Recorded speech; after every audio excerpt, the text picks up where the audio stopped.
Hello, everyone. I hope that everyone is having a good day. And well, today we will be discussing about chapters 11 and 12.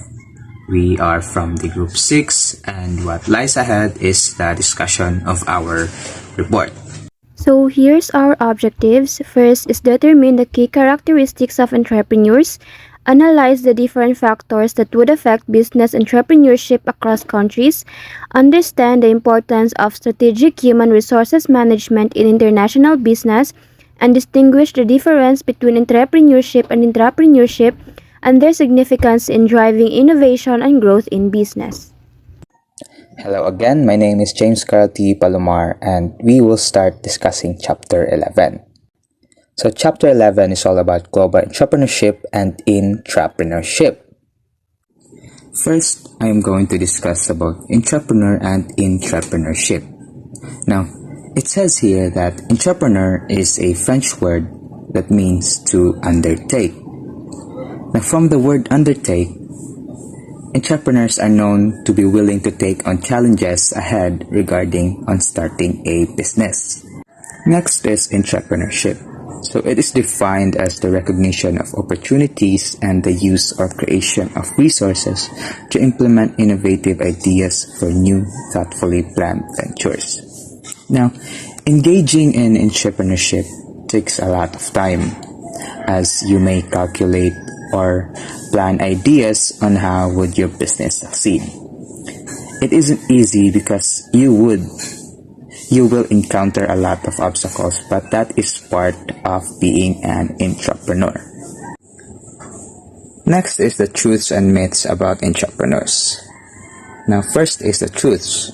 According to Jeffrey Timmons, entrepreneurs are committed and determined. They badly want to succeed and would not settle for what they have but to improve. They would also seek a game-changing perspective in order to have the outcome that they want. Next are the myths. Now, there are many. Now, the following 5 entrepreneurship myths are among the most prevalent. First is entrepreneurs are born, not made. Now, in reality, having skills that would help a person is not inborn. You can actually become an entrepreneur by learning the skills that you need all throughout the way. Number 2, entrepreneurs make more money. Now, entrepreneurs may seem that they have a lot, but it isn't, because, as you know, running a business costs a lot. The third one is being original is essential. The reason why it isn't essential is not every time originality is an advantage. You can still continue to be successful if you just do your business well and serve customers well. The fourth is it takes a lot of money to start a business. Now, it may sound expensive starting a business, but you can actually start from scratch and climb your way to the top. Last is entrepreneurs must be risk takers. The reason that this is a myth is because once you start a business, it's not all the time you must take risks. Sometimes it is essential to play safe. Next, I'm going to tackle about entrepreneurship and the changing nature of corporate life. As corporate life continues to offer less and less security, more people are considering entrepreneurship. Many entrepreneurs have actually discovered their vision and opportunity through a former employer. Now, when one is planning on leaving a stable job because of not being satisfied with it, starting a business is much complicated. You would be leaving behind a stable income and its benefits for something that requires a lot of time and courage and is even more expensive. Now, there are some that would succeed. There's also some that would not. Being an entrepreneur is a hard job, and people should consider if they are capable of being one. Okay, so what do entrepreneurs do? So entrepreneurs build for-profit and non-profit venture. But the most well-known type of entrepreneurial venture is the for-profit, wherein entrepreneurs sells product or render services for a profit. However, they can also launch non-profit venture which purpose is to fulfill their social mission rather than to make money. Entrepreneurs who launch this kind of venture is called social entrepreneurs. So they tend to look for and implement innovative solutions to societal problems. So there are three essential parts of the entrepreneurial process: opportunity identification, plan and prepare the venture, and resource the venture and take action. So let us first discuss opportunity identification. As an entrepreneur, it is very essential to be aware and to look for any opportunities for your business. By doing this, there is a big possibility that your business will be successful. So these are the levers that lead to opportunity identification. First is eliminate. What factors that the industry has taken for granted should be eliminated? For example, the Amazon. Amazon also sells printed ebooks online, right? So they threaten to make brick and mortar stores obsolete. So when we say obsolete, it is disposal of a thing. So basically speaking, they will eliminate the brick and mortar stores or the physical stores. Next is reduce. What factors should be reduced well below the industry standard? Amazon again allowed greater convenience when shopping for books. So since it is online, it is very convenient for us to search for the title of the book that you wanted, unlike in physical stores wherein you need to look shelves by shelves. So this reduces the time needed, which makes it very convenient. So what factors that the industry has never offered should be created or added? So in this one, Amazon developed a logistics and software infrastructure to manage the process. What factors should be raised well above the industry standard? Amazon provided a greater selection of books than any other stores on the planet, so this basically raises up above the standard of the industry. Next is kept the same.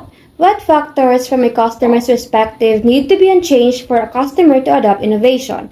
So we all know that Amazon is very successful, right? Their strategy of selling printed books through an online store has worked largely because the book or the basic product remained unchanged and thus required less change on the part of the consumer. So research suggests that new venture opportunities tend to fall into one of three categories: the new market disruptions, low-end disruptions, or hybrid. First is the new market disruptions. New market disruption happens when a product or services, often simpler and more affordable, enters a completely different market and gradually captures consumers who were not previously served by existing solutions. Example in this is the smartphones disrupted the traditional camera market. So we all agree that DSLRs captures way more better than smartphones, right? However, lots of people still use their smartphones to take photos because it is way more affordable or cheaper than DSLRs. So low-end disruptions. A disruptive technology is a technology that can make prior technologies obsolete. For example, cars is a disruptive technology of horses. And computer is a disruptive technology of typewriters. In simple terms, low-end disruption occurs when a new and less advanced product or services enters the market, initially targeting the lower segment and then eventually challenging established competitors. Hybrid disruption strategies involve combining features of both low-end and new market disruption approaches. This strategy aims to offer a product or service that is both more affordable and introduces innovations appealing to a broader range of customers and potentially reshaping the entire market. All of these three disruption strategies provide you with a solid basis for identifying market opportunities. So under all these strategies, an entrepreneur identifies an opportunity and then seeks to cobble together the resources and opportunities to exploit it. In fact, scientific, technological, or process discoveries often inspire people to seek market opportunities. So let us proceed to the business plan. So as a business student, I know we're all familiar on what business plan is. In order to secure part of financing and launch a new product, many entrepreneurs draw up a formal business plan that brings all the elements of the new venture together for a specific purpose. So, a business plan is a formal statement of business goals, the reason why they are attainable, and the plan for reaching those goals. It may also contain background information about the organization or team attempting to reach the goals. Even if such a plan isn't necessary for communicating with external stakeholders, preparing one is still a good idea. Familiarity with the five elements of strategy, implementation levers, and frameworks for analyzing external organizational contacts can prepare you to draw up a business plan. Although there are variations on form, the content of most plans cover the same topics. So there are 9 contents of a typical business plan, which will be discussed by my co-reporter. Once again, good morning everyone. By the way, my name is Arjun Carnal and my topic for today is all about contents of typical business plan. So, first and typical business plan is what we call executive summary. So, what is executive summary? So, when we say executive summary, the summary is 1 to 3 pages in the length and highlights all the key points and of the plan in a way of that captures the reader's interest. This section stresses the business concept and not the numbers. It is the unique value propositions and business model that really matters. So again, executive summary, it is one of the 3 pages that highlights those important key points of the business plan, such as those business concepts in a way that it is captures readers' interest. So the second contents of a typical business plan is what we call company description. So when we say company description, this is short section describes the company business form of organization, location, structure, and strategy.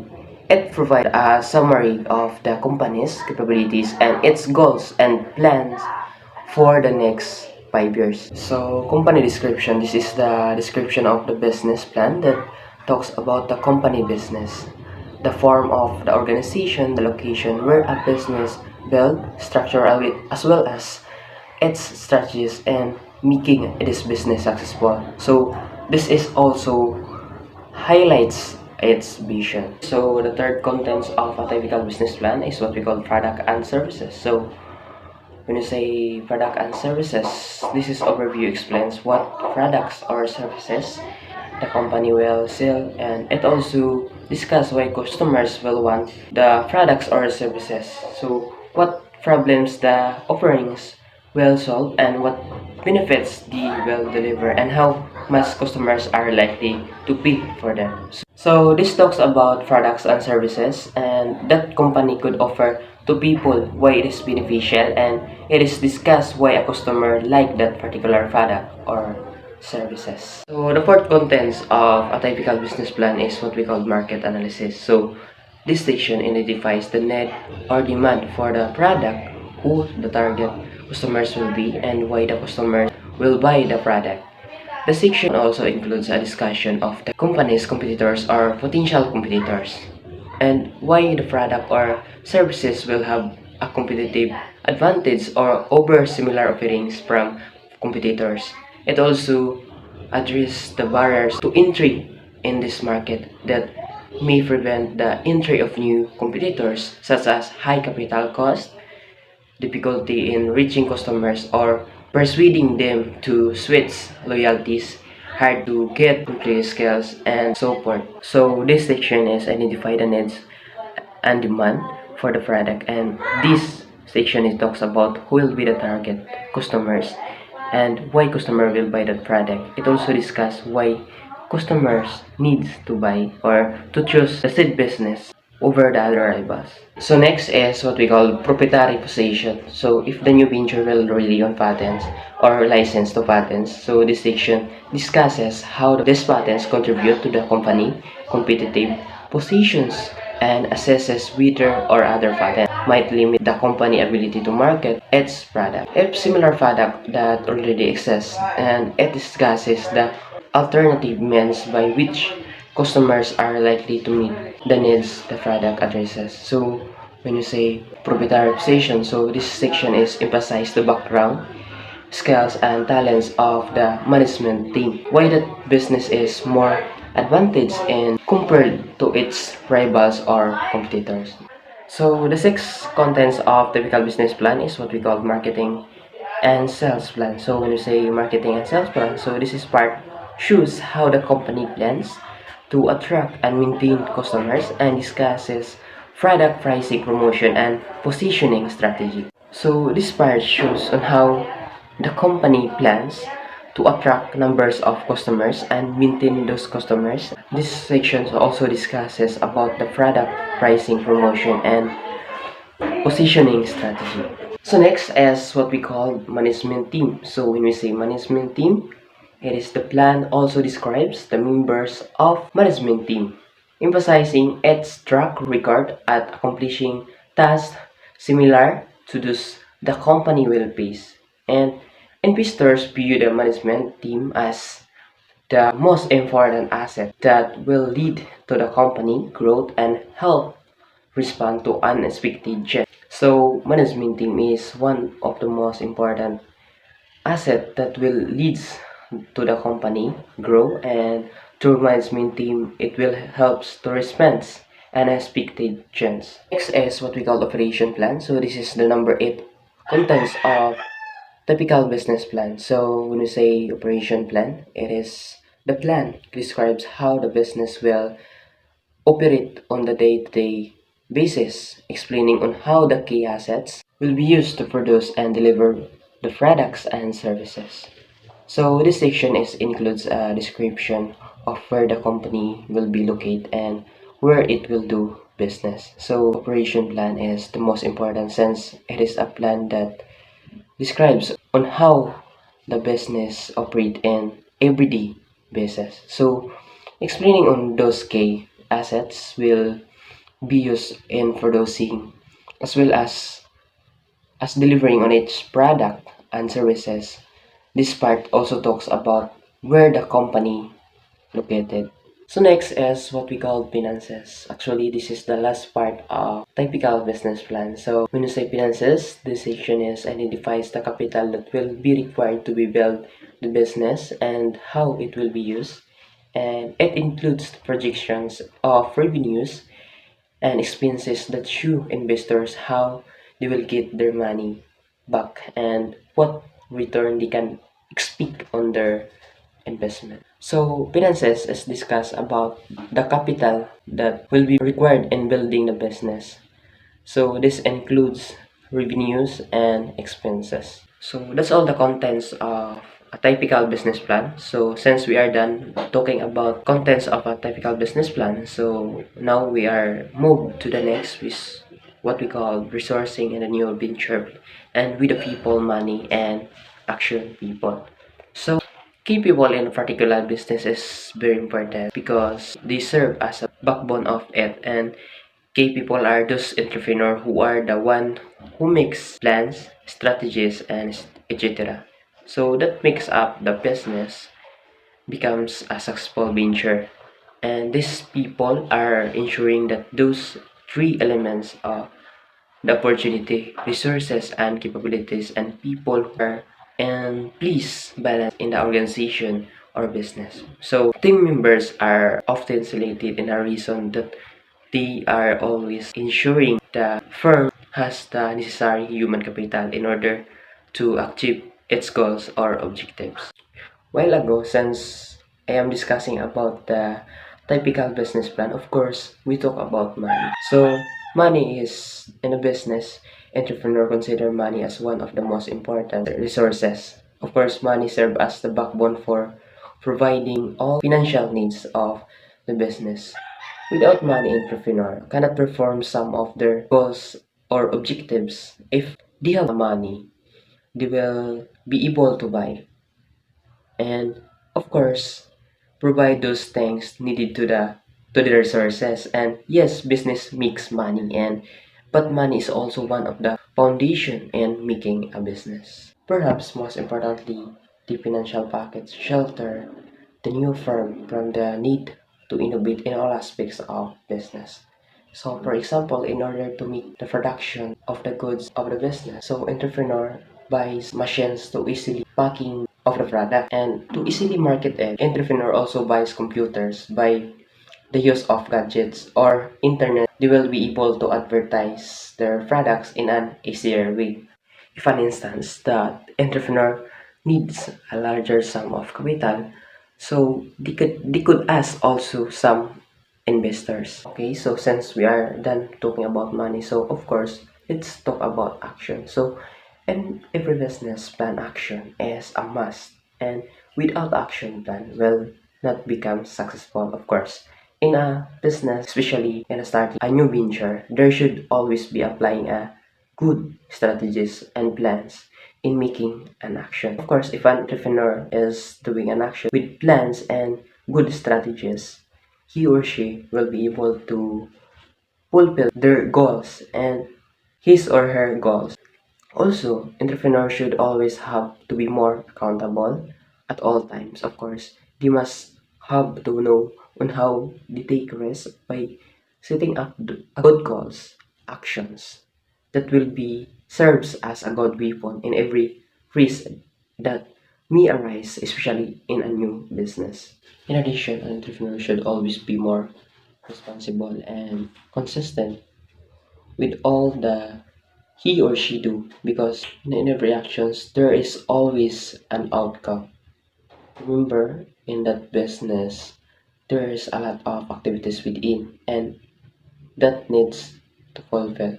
Though it's hard at first dealing with business, but in the end you will see the outcome. Especially if you're applying good actions, you will see the good result of the end. So that's all my report and hope you all learn. And now let's listen to the next reporter. Doing business is based on the concept that economic activity requires good rules. So, these rules, often referred to as regulations or laws, provide a framework that governs how businesses operate and interact with each other and with consumers. So, these good rules are essential for several reasons. Firstly, they create a level playing field for businesses, ensuring fair competition and preventing monopolistic practices. This encourages innovation and allows new businesses to enter the market, contributing to economic growth. Secondly, rules provided clarity and transparency, allowing businesses to understand their rights and obligations. So this helps to build trust between businesses and other stakeholders such as customers, employees, and investors. Next is the Global Entrepreneurship Monitor or GEM. Is a research program begun in 1999 by London Business School and Babson College. So its primary objective is to study and analyze entrepreneurship on a global scale. GEM collects data from various countries around the world to gain insights into the entrepreneurial landscape and to understand the factors that influence entrepreneurial activity. It aims to provide valuable information that can guide policymakers, educators, and researchers in developing strategies to foster entrepreneurship and promote economic growth. Next would be the Global Competitiveness Index or GCI. Defines competitiveness as the set of institutions, policies, and factors that determine the level of productivity of a country. So, the GCI aims to provide a comprehensive framework for evaluating the factors that contribute to a country's ability to achieve sustained economic growth and prosperity. It takes into account various aspects of a country's economic environment and institutions that influence its competitiveness. So the GCI ranks nations on a weighted index of 12 assessed pillars. First is the institution, second is the infrastructure, third is the macroeconomic stability, fourth is the health and primary education, fifth higher education and training, sixth is the goods market efficiency. Seven would be the labor market efficiency, eight financial market sophistication, nine technological readiness, 10 market size, 11 business sophistication, and lastly 12 innovation. Factor-driven economies are economies that are dependent on natural resources and unskilled labor. The pillars associated with factor-driven economies are institutions, infrastructure, macroeconomic stability, and health and primary education. Now, factor-driven economies are typically less developed countries which compete in the world market on the basis of factor cost advantages like cheap labor or natural resources. In simple terms, these countries say to the world market, I can provide the resources cheaper. Next is efficiency-driven economies. In contrast, are found in countries that have well-established higher education and training, efficient goods and labor markets, sophisticated financial markets, a large domestic or foreign market, and the capacity to harness existing technologies, which is also known as technological readiness. Basically, efficiency-driven economies deal with increased competitiveness and productivity, which will yield to an increase in overall development and better wages. Last is innovation-driven economies. Finally, are economies that compete on business sophistication and innovation. The innovation economy is based on the creative ability of individuals to come up with and implement new ideas, products, and services rather than the physical attribution to a specific product. My topic is all about from entrepreneurship to born global firms. More and more firms, even very small ones, have operations that bridge national borders soon after their founding. So this new breed of firm began emerging in the 1990s and is called Born Global. So first, let us define what is Born Global. Born Global firm is a commonly called global startup. It is defined as a business organization that from inception seeks to derive significant competitive advantage from the use of resources and the sale of outputs in multiple countries. So, these are the companies that adopt an international approach from their inception rather than expanding globally after establishing a domestic presence. So, these enterprises leverage technology, networks, and innovative strategies to swiftly enter foreign markets, often within their first year of operation. Here we emphasize not the size but rather the age by the which firm ventures into foreign markets. Like for example, the Logitech, the computer peripherals company, is a perhaps one of the best early examples of successful born global firm. Its innovative and stylish product have made Logitech a global leader in a computer peripheral devices. So the another example is Skype Limited, is a more recent born global firm. Skype's video calling capabilities have enabled businesses to connect with team members around the world economically and efficiently. So the both Logitech and Skype shares certain characteristics, reap conditions for global startups, what it takes to build them and what it takes to make them succeed. Four characteristics of born global firm. First is the market in the home country is not large enough. So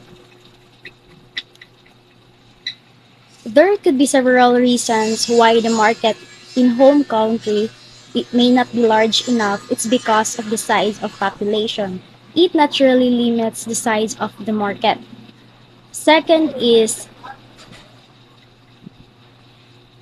most of firms' potential customers are foreign. So one reason is the concept of comparative advantage. Certain countries may have a natural advantage in producing specific goods or services due to factors like resources, technology, or expertise. Third is many of the firm's potential customers have overseas. So expanding into international markets allows companies to tap into new customer bases and increase their market share by targeting customers in different countries. Fourth is The firm operates in a knowledge intensive or high. Firms often choose to operate in knowledge intensive or high tech industries is because of the potential for innovation, growth, and competitive advantage. Let's move on to the two phases of global firms assessment. First is deciding if a firm should become a global startup. So, deciding a firm should transition into a global startup requires assessing market potential, internal capabilities, and readiness for international expansion. Second is deciding what the firm needs to do to make that happen. To boast a global startup success, prioritize localizing products, forgiving robust partnerships, hiring diverse talents, and integrating advanced technology. Maintaining agile operations, focusing on customer needs universally, and fostering culture of continuous learning and adaptation. So these steps ensure relevance, efficiency, and sustained growth, transforming a firm to a successful global startup. So all in all, with the success, they scale operations, leveraging technology and global connectivity to expand into international markets. So this growth is facilitated by accessible resources, digital platforms, funding options, and the ability to adapt to the diverse market needs. Chapter 11.5, From Entrepreneurship to Entrepreneurship. The power and spirit of entrepreneurs and entrepreneurship are also felt in the context of established businesses. In 1992, the American Heritage Dictionary brought entrepreneurship and entrepreneur into the mainstream by adding entrepreneur to its dictionary, defining it as a person within a large corporation who takes direct responsibility for turning an idea into a profitable finished product through assertive risk-taking and innovation. So, what's the history of entrepreneurship? In the early 1980s, Clifford and Elizabeth Pinchot were developing the concept of intracorporate entrepreneur and coined the word entrepreneur. Under their model, a person wishing to develop an entrepreneurial project would initially have to risk something of value to themselves, a portion of their salary, for instance. The entrepreneur could then sell the completed project for both cash bonuses and intra-capital, which could be used to develop future projects.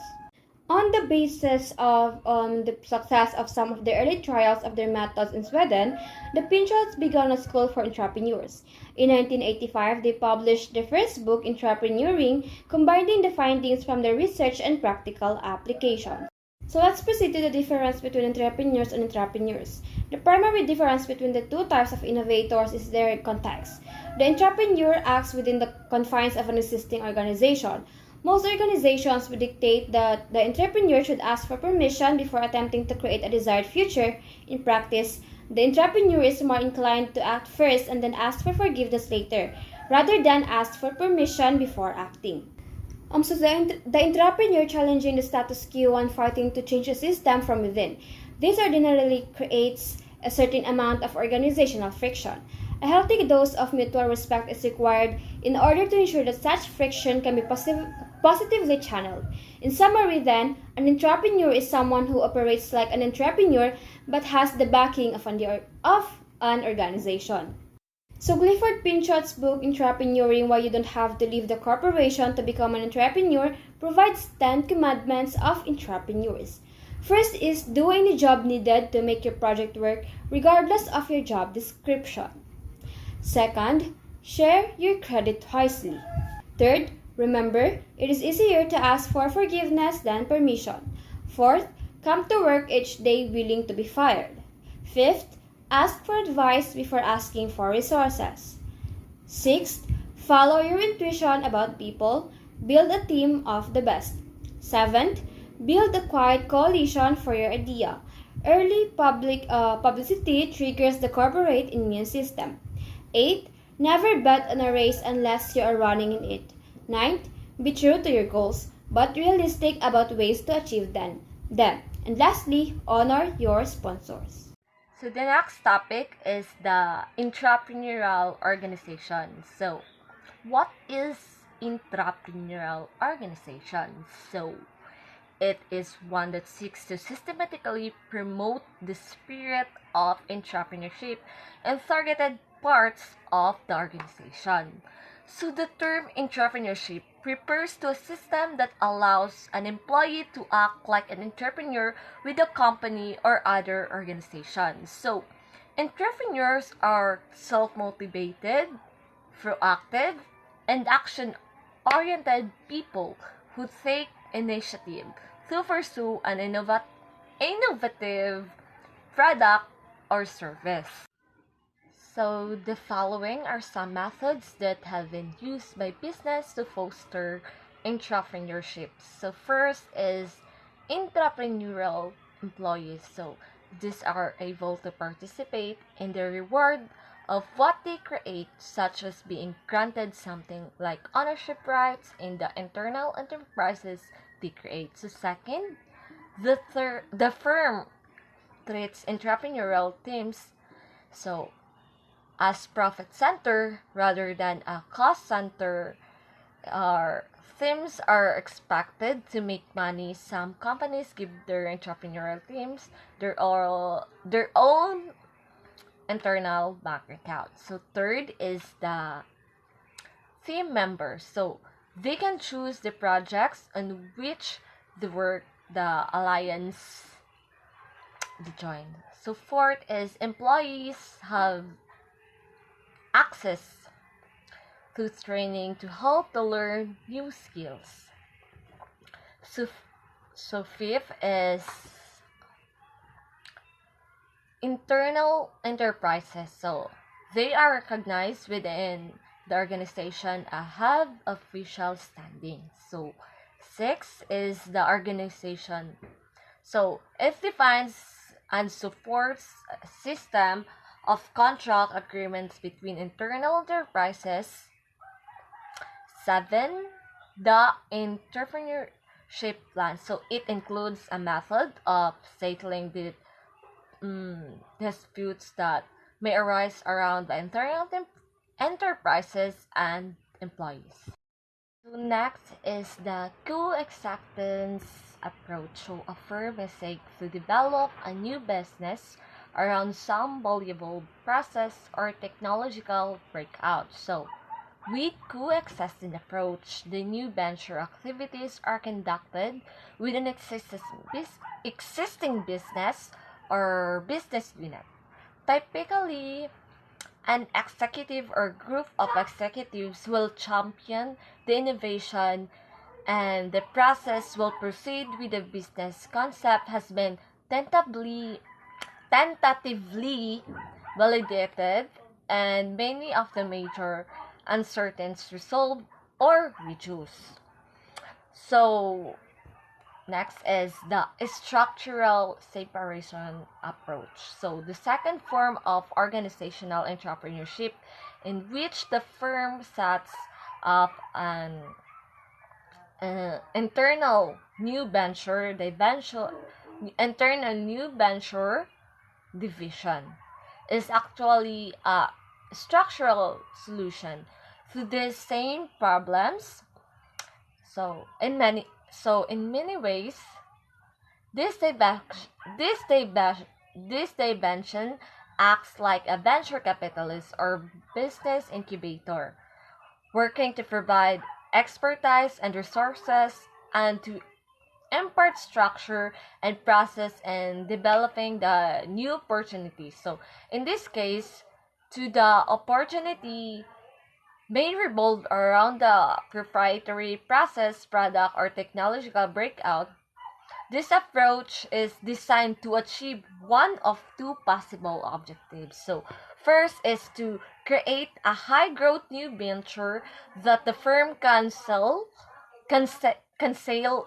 off through an IPO of a significant profit. So, second is to create and retain internally a new business that will fuel growth and perhaps foster corporate renewal. Chapter 12.1 The Changing Role of Strategic Human Resources. HR as a strategic partner. Now, the role of human resources management or HRM is changing in business. particularly in international business. Previously considered a support function, HRM is now becoming a strategic partner in helping a global company achieve its goals. Now, without an effective and efficient HR team, there will be no talents in the company, and without those talented people who are dedicated to the company, there will be no business running. Strategic human resource management is not just a function of the human resources department, as all managers and executives needs to be involved because the role of people is so vital to a company's competitive advantage. Now, SHRM, or Strategic Human Resource Management, is important because it helps companies ensure that they have the right people in place to achieve their company's goals. And additionally, it can also help companies retain top talent and keep their employees engaged in their work. Next is the crucial role of SHRM in global firms. And developing an effective international workforce is much more difficult for a competitor to emulate than buying technology or securing capital. Now, basically, organizations are much more successful if it consists of people that are working together, creating a solid workforce and striving to seek opportunities in order to help their company succeed. Next one is the importance of human capital. Now, employees provide an organization's human capital. Your human capital is the set of skills that you have acquired on the job through training and experience, which increase your value in the marketplace. The human capital is an important resource for businesses because it allows them to innovate and adapt to changing market conditions and compete effectively. Next one is focusing on outcomes. Unfortunately, many HR managers are more effective in the technical or operational aspects of HR than they are in the strategic, even though the strategic facet has a much larger effect on the company's success. Now, HR professionals should track how employees are using the skills they've learned to attain goals, not just how many hours they've spent in training, because it would be costly for the company if they are not being efficient. Last one is, I'm going to talk about the key elements of HRM. The first one is selection and placement.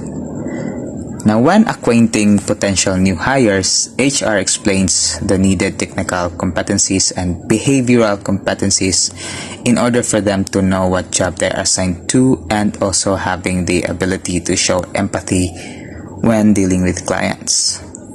Being efficient is also very crucial. Next is the job design. Job design refers to the process of combining tasks to perform a whole job. The goal is to design jobs that involve doing a whole piece of work and that are challenging but ultimately doable for the employee. Next is the compensation and rewards. Of course, HR must be able to evaluate people based on their performance to know if they are eligible for rewards and other compensations. Lastly, diversity management. Being diverse in a workplace embraces inclusivity, and that would help people enhance their skills from learning through each other. Chapter 12.2 The Global War for Talent. You have likely heard the phrase the war for talent, which reflects competition among organizations to attract and retain the most able employees. Even though many boomers say they want to continue working past the traditional age of retirement, those who do retire or live decades-long careers to pursue something I've always wanted to do will force employers to scramble to replace well-trained, experienced workers. As workers compete for the most desirable jobs, employers will have to compete even more fiercely to find the right talent. Peter Capilli of the Wharton School defines talent management as anticipating the need for human capital and setting a plan to meet it. Talent management goes hand in hand with succession planning, which refers to the process of recruiting and developing employees to ensure that the key roles in the company are filled. Most companies don't plan ahead for the talent they need, which means that they face shortages of critical skills at some times and surpluses at the other times. So we have this what we call make and buy. The key to a successful make decision is to distinguish between the high potential employees who don't yet have the skills but who can learn them from the mediocre employees who merely lack the skills. The buy decision means hiring an employee who has all the necessary skills and experience to fulfill the role from day one. The buy decision is useful when it's too difficult to predict exactly which skills will be needed in the future. The right workers to the organization. Winning the war for talent means more than simply attracting workers to your company. It means attracting the right workers, the one who will be enthusiastic about their work. Enthusiasm for the job requires more than having a good attitude about receiving a good pay and benefits. It means that an employee's goals and aspirations also match those of the company. Therefore, it's important to identify employees' preferences and mutually assess how well they align with the company's strategy. To do this, the organization must first be clear about the type of employee it wants. Company already do this with customers. Marketing executives identify specific segments of the universe of buyers to target for selling products. Potential employees need to know whether they'll fit into the company well. One way to help prospective hires make this determination is to describe to them the signature experience that sets your company apart. As Tamara Erickson and Linda Grafton define it, your company's signature experience is the distinctive practice that shows what it's really like to work at your company. Here are the signature experiences of the two companies, the Whole Foods Market and the Goldman Sachs. At Whole Foods, team-based hiring is a signature experience. Employees in each department vote on whether a new employee will be retained after a 4-week trial period. In contrast, the Goldman Sachs signature experience is multiple one-on-one interviews. Those who enjoy meeting and being interviewed by so many diverse people are exactly the ones who will fit into Goldman's culture. Keeping star employees. In some cases, your employees may not be sure what career path they want. As a manager, you can help them identify their goals by asking questions such as the following. What assignments have you found most engaging? Which of your accomplishments in the last 6 months made you proudest? Third is, what makes for a great day at work? Don't be afraid to grow your employees. Some managers want to keep their employees in their department. They fear that helping employees grow on the job will mean that employees will outgrow their jobs and leave. However, keeping your employees down is a sure way to lose them. What's more, if you help your employees advance, it will be easier for you to move up because your employees will be better able to take on the role you leave behind. So what does employees really wanted? Employees want to grow and develop, stretching their capabilities. They want projects that engage their heads as well as their hearts, and they want to connect with the people and things that will help them achieve their professional goals. Benefits of a good talent management. 3 talent management practices in particular correlated highly with exceptional financial performance. First is creating global consistent talent evaluation processes. Having consistent talent evaluation means that employees around the world are evaluated on the same standards. This is important because it means that if an employee from one country transfers to another, his or her manager can be assured that the employee has been held on the same level of skills and standards. Next is achieving cultural diversity in global setting. Having cultural diversity means having employees who learn something about the culture of different countries, not just acquire language skills. This helps bring about open-mindedness across cultures. Lastly, developing and managing global leaders. Developing global leaders means rotating employees through different cultures, giving them international experience. Companies that do this best also have policies of giving managers incentives to share their employees with another units. So that's the end of the chapter 12.2, The Global War of Talent. Selecting the right employees and placing them in the right positions within the company is a key human resource management function and is vital to a company's success. So 12.3 is all about effective selection and placement strategies. Let's forward to at-will employee doctrine. Defines an employment relationship in which either party can break the relationship with no liability, provided with was no express contract for a definite term governing the employer relationship and that the employer doesn't belong to a collective bargaining unit. So the at-will employee doctrine defines an employment relationship where either the employer or the employee can terminate the relationship at any time, with or without cause, and with no liability as long as there is no express contract for a definite term governing the employment relationship and the employer is not part of a collective bargaining unit. To make good selection and placement decisions, a company also needs information about the candidate.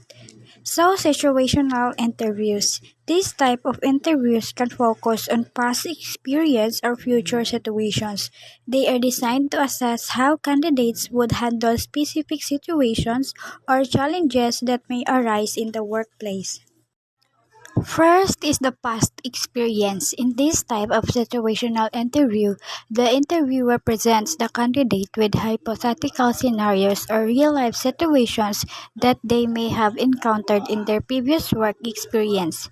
The candidate is then asked to describe how they handled similar situations in the past. The interviewer is interested in understanding the candidate's problem-solving skills, decision-making abilities, and their approach to handling various work-related challenges. For example, a question in a past experience situational interview could be, "Tell me about a time when you had to deal with a difficult customer. And how did you handle the situation and what was the outcome?"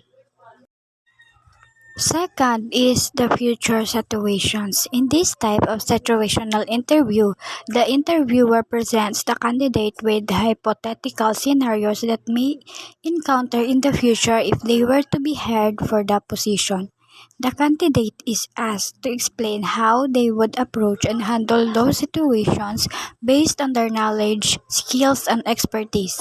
So, for example, a question in a future situations in situational interview could be, how would you handle a situation where you have conflicting deadlines and multiple tasks to complete?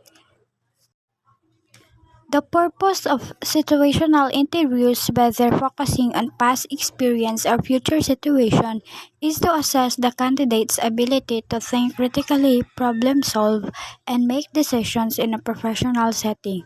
It helps the interviewer gauge how well the candidate's skill and experiences align with the requirements of the job. Next is the expatriate or expat. Is a person who is living in a country other than his or her home country. So this expatriate or expat, they have chosen to temporarily or permanently reside in a foreign country for a various reasons such as unemployment, education, or personal circumstances. So, there are four predictors of a manager's ability to succeed as an expatriate. First is the self-orientation. So, the expatriate has attributes that strengthen his or her self-esteem, confidence, and mental well-being. So, it is about how we handle or attributes or strengthen ourselves. So, number two is others orientation. The expatriate has attributes that enhances his ability to interact effectively with host country nationals. So, from the word itself, we we interact to other people. So the third one is the perceptual ability. The expatriate has the ability to understand why people of other countries behave the way they do. So from the word perceptual is the ability to understand the different perspectives of other people, the way they behave. So, fourth is the cultural toughness. The expatriate has the ability to adjust to a particular posting given the culture of the assignment's country. So, again, from the word itself, culture, it is the ability to adjust to their culture to a different country.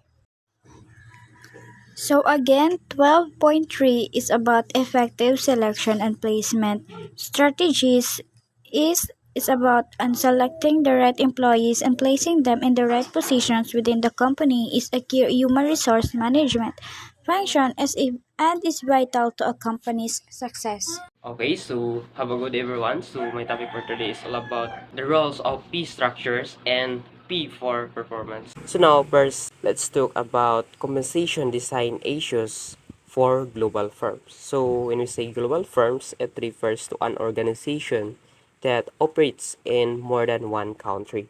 In designing compensation strategy of global firms, there are five areas that a firm must need to manage or consider in order to develop a global compensation strategy that is fair and equitable for all the employees. Before that, let us know what is global compensation strategy. So this talks about the set of policies, procedures, total rewards, as well as bonus and benefits that would be very beneficial to every employee, and they must have to receive it. And if this is done well, it will help increase employee satisfaction, retention, as well as attract top global talent. According to our report, there are five areas wherein a global firm must manage in designing its global compensation strategy. So first, setting up a worldwide compensation. This means that a firm must have to coordinate with each other country compensation, and this will give an idea on which future of the system to be followed or which one to adopt, such as their local customs, cultures, and practices. Second involves decisions about how to compensate. Third is country nationals. So when we say country nationals, it refers to those employees working outside their home country and such as a branch of the company that is neither situated in the employee's home country or in the company home country. And last is areas of compensation strategy is about international benefits and related taxes, pension plans, and typical expatriate package such as cost of living allowance, one of the payment, mobility framework, and a lot more. Next is let's talk about P system elements. Pay can take the form of direct or indirect compensation. So when we say direct compensation, it refers to the money and employers receives for work done for a specific duration like an hour, a week, a month, or a year. In other words, it refers to money that is paid directly to employees in exchange for their work. This includes wages, salaries, bonuses, and commissions, while indirect compensation refers to any other non-cash benefits such as a health care benefits, vacation, or paid time off, meals, retirement plans, insurance. So there are following the elements of P system. First, non-monetary pay. Second is direct P. Third, indirect P. Fourth, basic P. Fifth, incentive P. Six, stock options. And last or number seven is bonuses. So first, let's define what is non-monetary pay. So it is benefits that don't involve tangible value, like an employer should have to give praise, thanks, recognition, and awards to employees. Next is direct pay. So as what I have mentioned, this refers to money that is paid directly to employees and exchange for their work. So next is indirect pay. So these are non-cash benefits that would be very beneficial to every employees. Next is basic pay. It is cash which paid to the employees. Next is incentive pay.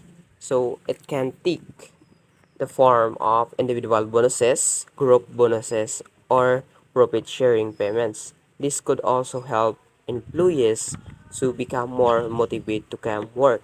So next is stock options. It refers to a benefit in the form of an option given by a company to an employee who is more excellent in their job, wherein an employee has the right to buy stock in the company at a discount or at a stated fixed price. So next is bonuses. So a bonuses is a financial reward usually made to employees in addition to their base salary as part of their wage or salary. By giving bonuses to employee will help employees to be more proactive and excellent in their duties because it will help them to become more motivated to come to work. So now let's move to the next, which is the setting pay levels. So in setting pay levels for every positions, manager should always have to make sure that the pay level is fair relatively to what other employees and the position are being paid. And also every company should have to conduct a job evaluation wherein it helps to determine the internal value of the job and more vital the job to the company's success, the higher P level. Note that jobs are being ranked alphabetically. So first, letter A positions are those on which the company value defense. Second is letter B. Those and letter B position, those are somewhat less important in that they don't deliver as much upside to the company. Letter C positions. These are refers to those positions that are less important and in some cases these are outsourced. So in setting reward system, company must have to always think to pay for what the company actually hopes to achieve. They need payment system aligned with their goals. In order to retain top talent employees, especially those in A positions, managers should have to pay higher since their duties are very vital to the success of the company. Next is the pay for performance. Now, as its name implies, pay for performance ties pay directly to an individual's performance in meeting specific business goals or objectives. So basically, an individual's salary is based on how well they are doing in their job, if they met their quota or achieved the goals that are set to them. Next is the pay structures for groups and teams. Now, let's talk about the gain sharing. Gain sharing is a form of pay for performance where organizations will share the gains to employees, and in turn employees will receive a portion of the profit achieved from their efforts. Next is team-based pay. Team-based pay is a type of performance-based pay used in some organizations. In a team-based pay compensation structure, a portion of an employee's wages or bonus is tied to the success of team goals, with all team members typically receiving the same or similar incentive pay. Now, how do you structure a team-based pay? Now, one way is to first identify the type of team you have, which is the parallel work, project, or partnership, and then choose the pay option that's most appropriate. The first is parallel teams. Now, teams involving individuals from different departments tasked to deal with a specific issue. Parallel teams usually meet on a part-time rather than full-time basis. Now, the pay or reward structure for performance on this team is a merit increase or a recognition reward. Next is project teams. Now, these are teams that is also temporary but full-time, and they are assigned to bring the life of a specific project. And once the project is completed, they can be disbanded. Now, the pay appropriate for this team include profit sharing, recognition, and stock options. The third is partnership team. Now, this is formed around a joint venture or strategic alliance. Now, the profit sharing is the most common pay structure. Last is the work team. Now, this is where individuals work together daily to do their jobs. May it be skill-based and in sharing, but it depends on the payment scheme of you choose, with team members evaluating one another's performance. There are two main theories on how to reward employees.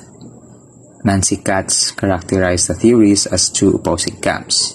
The first one advocates rewarding individual performance through plans such as commission sales schemes and merit-based pay. Now, basically, the salaries are based on the performance of an individual. The second one is that organizations should reward team performance without regard for individual accomplishment. Now, the rewards are based on the performance of a team because it entails that people would cooperate more, and if they cooperated more, they would build a bond within their respected colleagues, and that would benefit also the organization, not just as the employees. Last is the free riders. Now, you don't want to be a free rider because free riders are individuals who benefit from the actions of others without any contribution of work. Let's go to the 12.5, which is using the HR imbalance scorecard to gauge and manage human capital, including your own. So first is the balance scorecard. Identifies and measures the performance categories that relate to the company's strategy. So a strategic performance management framework that helps organizations measure and manage their performance in a balanced way, considering financial and non-financial measures. It aims to align performance measures with strategic objectives across various areas of the organization. Second is the workforce scorecard. Identifies and measures the behavior, skills, mindsets, and results required for the workforce to contribute to the company's success. So, workforce scorecard specifically focuses on measuring and managing the performance of the workforce within the organization. It emphasizes workforce-related metrics and align them with strategic objectives to ensure that workforce contributes effectively to organizational success. So there are four workforce balance scorecard. First is the workforce mindset and culture. It refers to the prevailing attitudes, beliefs, and perspectives that shape how employees approach their work. It includes their attitudes towards change, willingness to learn and adapt, and their overall outlook on their roles and responsibilities. Second is the workforce competencies. It refers to the knowledge, skills, abilities, and behaviors that employees possess and apply in their roles to successfully perform their job responsibilities. They enable employees to perform their job responsibilities effectively, adapt to changing circumstances, and contribute to the achievement of organizational goals. The third one is the leadership workforce and behavior. It refers to the actions, attitudes, and characteristics demonstrated by leaders within an organization. It sets the tone for the entire workforce and influences how employees perceive and engage with their work. So if there is mindset and culture, then followed by competencies and then leadership and behavior, then it leads to the workforce success. The achievement of desired outcomes and goals by the employees within an organization. It encompasses the collective performance, productivity, and engagement of the workforce, contributing to the overall success of the organization. Implementing the workforce scoreboard requires a change in perspective from seeing people as a cost to seeing people as the company's most important asset to be managed, the human capital. So as I discuss what is human capital, let me first define human capital is the collective sum of attributes, life experiences, knowledge, inventiveness, energy, and enthusiasm that a company's employees choose to invest in their work. Such as an asset is difficult to measure because it's intangible, and factors like inventiveness are subjected and open to interpretation. So, human capital specifically, it is the skills, knowledge, and expertise possessed by individuals within a workforce. In international business and trade, it is a crucial factor influencing competitiveness. Like for example, let's assume that a tech company invests in its employees' training, fostering specialized skills in artificial intelligence or AI.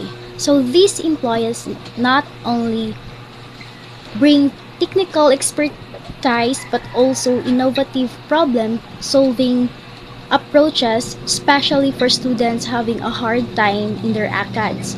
So as a result, the company gains a competitive edge due to its highly skilled weight. So why asset is difficult to measure? Because it's intangible, like intellectual property and changing market conditions affecting your worth. The Balanced Scoreboard doesn't explicitly have a facet on global ethics, but that doesn't mean you can't add one. Fostering business ethics awareness in today's multicultural workplace and global marketplace is the only beginning.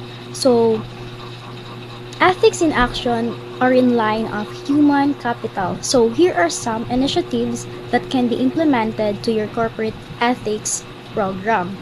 So first is uncover or discover what the burning ethical issues are in your organization worldwide. So once articulated, the challenge is to communicate and inculcate this explicit code throughout the organization. So the second one is make the ethics explicit by developing a clear code of conduct that is based on values and that deals directly and cross-culturally with issues. So this means practice doing so in non-threatening experiential ways such as through stimulation training or case studies. So this might involve creating an ethics program built around the organization's explicit code or conduct. So the third is network with others in your industry and with the ethics personnel from other organizations and industries. So this is an effective way to learn best practices in the field and to benchmark your organization. The fourth one is review the ethical state of health on a continual basis by repeatedly revisiting your research, communication, and training programs, code of conduct, and so forth. So times change and strategies shift. Thus, there is always need to revisit the subject. Don't expect the core values to change. However, one word in definition may need to be edited or replaced, or a new value may emerge that is critical to the future character and success of your business. That's all. Thank you. So next is tips in your walkabout toolkit. So in this case, however, you use the scorecard to better understand why you may or not be effective in your current work setting. When you create the workforce scorecard for your company, it should comprise four sets of answer and activities. So first is what are your mindset and values? Do you understand the organization's strategy and embrace it? And do you know what to in order to implement this strategy? If you answered no to either of this question, then you should consider investing some time in learning about your firm's strategy. For the second half of this question, you may need additional coursework or mentoring to understand what it takes to move the firm's strategy forward. So second is, what are your work competences? So do you have the skills and the abilities to get your job done? If you have aspiration to a position in the organization, do you have skills and abilities for those higher roles? So third is, what are the leader and the workforce behaviors?